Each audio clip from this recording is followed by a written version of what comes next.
We killed the Republican Party, patriots, Trump supporting kind. We dang sure did.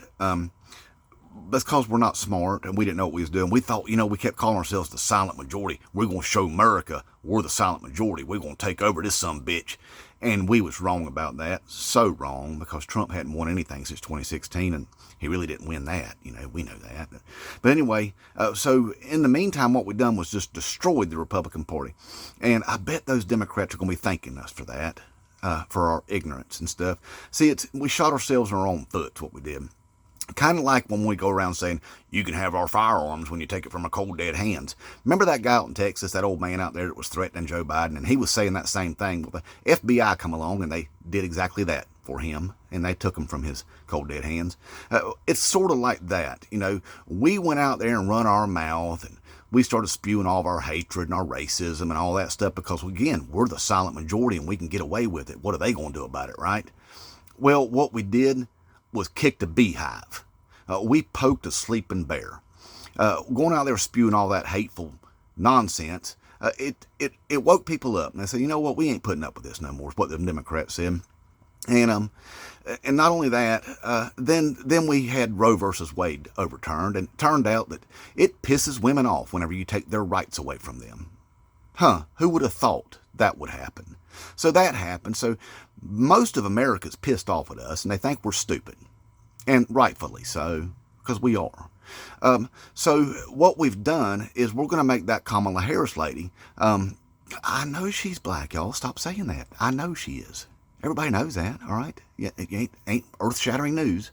Anyway, what she's going to have is 2 terms.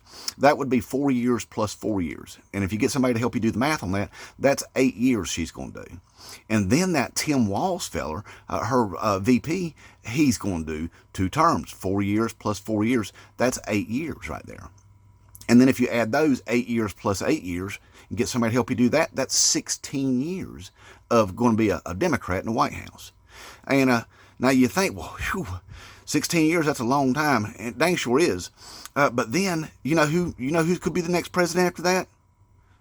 That's right, Taylor Swift. She'll be 50 years old in 2040. She can run for president. She'll definitely do 2 terms then. But see, we don't have nothing to worry about because we won't be voting in that election anyway. Because by 2040 to 2043, you know what? The Caucasian population in this country is going to be less than 50%. So we're going to be a minority group, what we will be. And so our votes ain't going to matter. Most people, they ain't, there won't be none of that white supremacy and stuff like that. We're not going to have all that hate and fear and all that stuff that we can run on and scare the shit out of people with. And also it'll be a wrap, is what I'm saying. A game over. See, the Republican Party's dead for at least a generation. I don't think it'll ever come back because, like I said, 2040, there ain't going to be enough ignorant, stupid white people to vote Republican that don't do nothing but hand out our money to billionaires and stuff like that and lie to us and do all this blaming and othering and all that schnotsy bullshit that they do to us. So it'll be a moot point by then anyway. Taylor Swift will be president for 2040. She'll serve on to about 2048. And this is going to be a Democrat country from here on out, y'all. And we did that. We accelerated that for those Democrats, y'all. They're probably going to be thanking us for this in the future. Inmate Trump, 2024.